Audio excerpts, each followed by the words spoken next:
hari pertama Pupu Papa sudah menyalip Presiden Prabowo. Ini terlihat dari kegiatan membandingkan dua kegiatan Presiden dan Pupu Papa. Presiden di hari pertama melantik wakil menteri, wakil menteri dan pejabat setingkat menteri, dan ditambah dengan berita bermain dengan kucing kesayangannya Bogi Kertanegara. Pupu Papa membuat acara yang spektakuler menurut media, yaitu menerima Perdana Menteri Korea, menerima Wakil Presiden Cina. Karena saya pikir Profesor Said Didu ini nggak punya otak. Kristianto Oni rakyat jelata, mohon gunakan otak.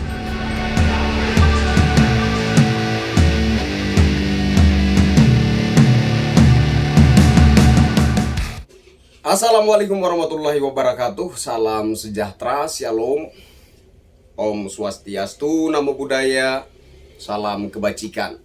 Ketemu lagi dengan saya Kristianto Oni, salam NKRI. Baru 2 hari, jalan 3 hari, pelantikan Presiden Prabowo Subianto dan wakilnya Gibran Raka Buming Raka. Sudah mulai marak bertebaran propaganda isu. Barusan lewat di beranda saya ada unggahan dari Prof. Refli Harun. Refli Harun lagi nih. Jadi ada seorang bapak-bapak, saya nggak tahu siapa namanya, nggak penting juga lah cari-cari tahu nama-nama mereka itu, ya kan? Jadi ada bapak-bapak beropini katanya Presiden Jokowi itu menekan Presiden Prabowo gitu. Bapak Jokowi itu semacam menekan Bapak Prabowo, harus ngikutin maunya. Kalau enggak nanti konglomerat yang membekingi ekonomi itu bakalan ditarik. Terus yang paling buruknya adalah Bapak Prabowo itu bisa digulingkan, disingkirkan gitu. Propaganda macam apa ini ya? Terus kemudian saya juga melihat, kebetulan lewat di beranda Facebook saya, ada video dari Profesor Said Didu, kan? Said Didu ini punya kembaran namanya Rizal Ramli. Rizal Ramlinya udah duluan kembali ke rahmatullah, tinggal Said Didu.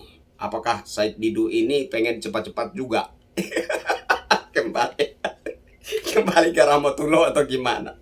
Karena begini ya, orang yang selalu menebar pesimisme, selalu menebar provokasi, ya kan, menebar propaganda isu, itu saya yakin orang-orang itu tidak mendapat restu dari Sang Kuasa untuk hidup lama-lama di muka bumi. Jadi kalau mereka mangkat kembali ke rahmatullah, itu hal yang wajar-wajar menurut saya. Jadi pertama yang ingin saya sampaikan begini ya, saya kok aneh kenapa? Karena sejak Insinyur Haji Joko Widodo menjabat Presiden Republik Indonesia, ini kok orang-orang hebat, orang-orang yang kapasitasnya itu profesor, ya kan, doktor segala macam, itu kok jadi gimana ya? Jadi rendah nalar mereka tuh. Jadi mereka itu beropini itu tidak lebih baik daripada anak SMP beropini gitu. Itu menurut amatan saya, ya kan? Nah, mungkin yang agak-agak berkualitas itu ya Prof. Refli Harun, ya kan? Itu doang yang menurut saya itu agak berkualitas kalau di kubu oposisi itu ketika beropini. Selain itu ya opini-opini mereka, ya kan, konteksnya tidak jelas, ya kan?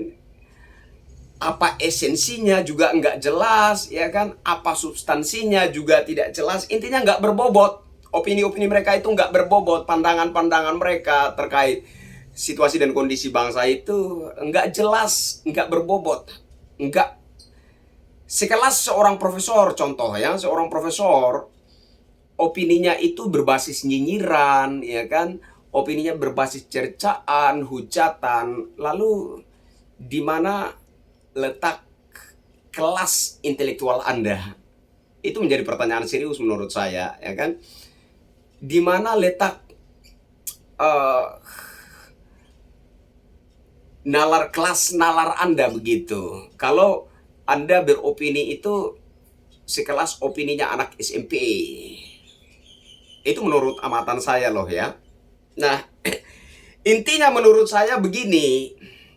Orang-orang ini, kalau Prof. Refli Harun jelas ya, dia pernah ada di lingkaran BUMN, ya kan?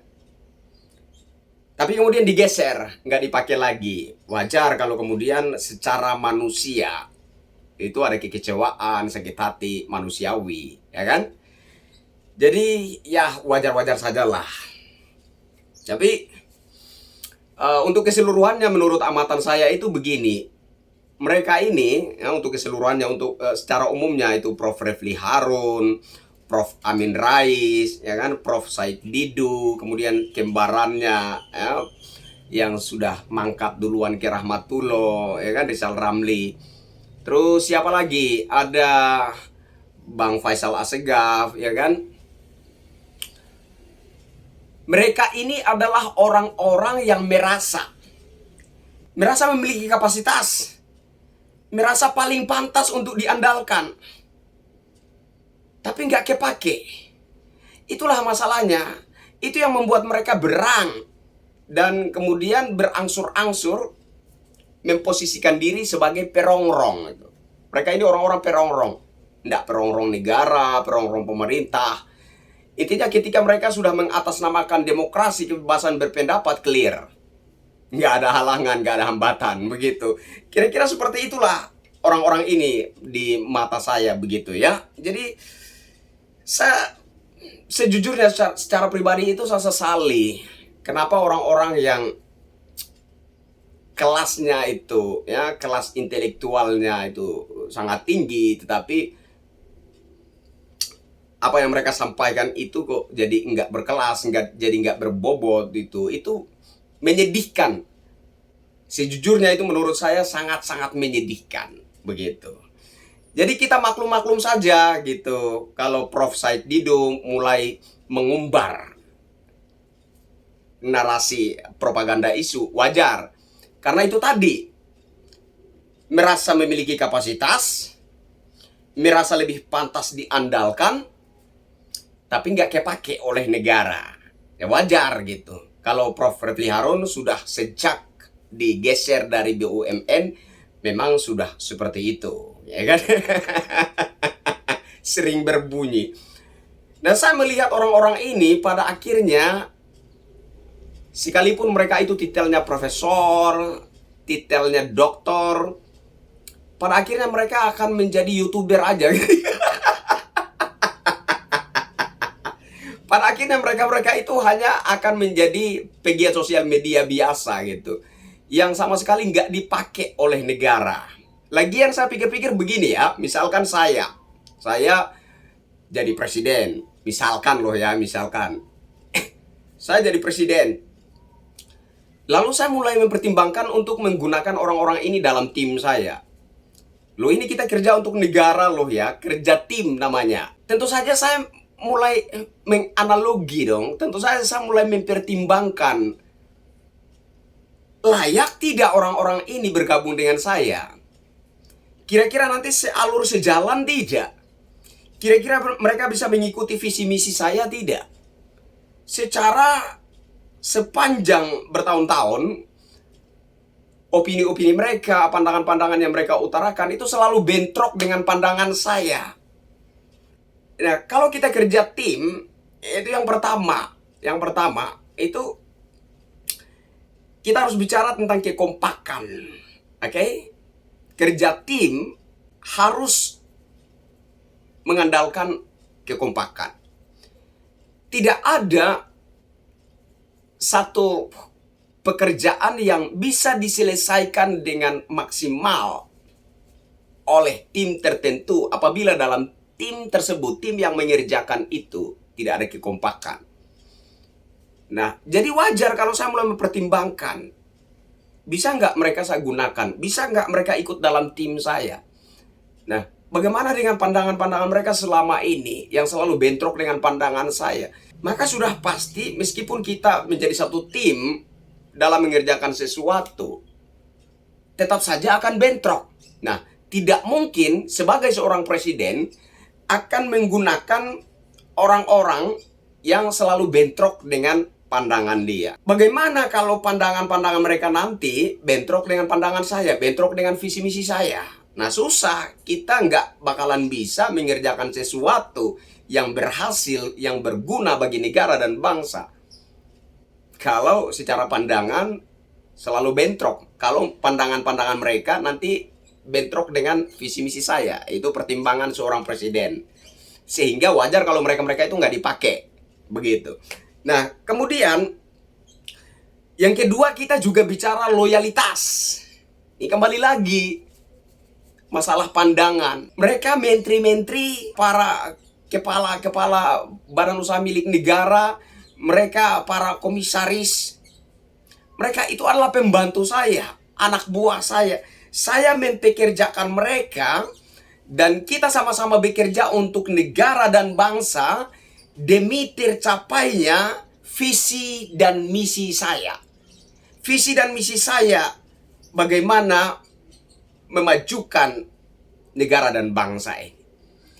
Nah, bagaimana kemudian kalau mereka saya gunakan, kalau mereka saya ambil untuk ikut bekerja dengan saya, menjadi pembantu saya, lantas kita bentrok dan mereka nggak bisa loyal terhadap saya. Ternyata mereka bermain dua kaki atau mereka bermain belakang. Jadi di depan saya mereka senyum manis, mereka hormat. Tapi di belakang saya mereka justru merancang hal-hal yang buruk terhadap saya dan terhadap pemerintahan saya.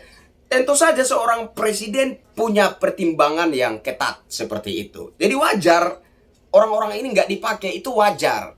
Sungguh pun mereka merasa memiliki kapasitas, sungguh pun mereka merasa lebih pantas dan lebih layak untuk diandalkan, mereka nggak bisa dipakai karena dua faktor itu. Faktor kerjasama tim belum tentu mereka bisa penuhi. Yang kemudian faktor loyalitas terhadap pemimpin tertinggi yaitu presiden belum tentu juga mereka bisa penuhi. Nah, itu masalahnya. Jadi ini problem besar seorang pemimpin negara. Nah, coba kita spesifik kembali ke Prof. Said Didu. Prof. Said Didu bilang hari pertama setelah dilantik itu Fufu Fafa sudah nyalip presiden begitu. Jadi ceritanya begini. Di hari itu ada kunjungan dari wakil presiden Cina kalau nggak salah ya. Kunjungan dari wakil presiden Cina, kemudian yang menerimanya itu adalah Pak Gibran Rakabuming Raka, wakil presiden Republik Indonesia, bukan Bapak Prabowo. Nah, ini dipersoalkan oleh Profesor Said Didu. Karena saya pikir Profesor Said Didu ini nggak punya otak. Kenapa? Yang pertama kita lihat dari sisi gengsi. Yang mengunjungi negara Republik Indonesia itu adalah wakil presiden Cina. Kalau yang menemuinya itu adalah sang presiden Prabowo Subianto, secara gengsi untung dia, rugi saya dong. Secara gengsi loh ya. Loh, ini Presiden Prabowo, presiden negara Republik Indonesia, pemimpin satu bangsa yang sangat besar. Jadi itu tadi saya bilang secara gengsi, kalau yang menemui wakil presiden Cina itu adalah Bapak Prabowo Subianto, Presiden Republik Indonesia, secara gengsi, untungnya di dia, ruginya di saya. Itu yang pertama.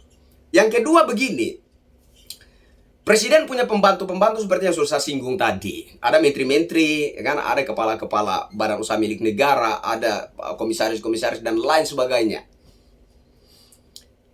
Nah, wakil presiden adalah pembantu utama presiden. Pembantu yang langsung di bawah presiden. Jadi, apapun yang dilakukan oleh wakil presiden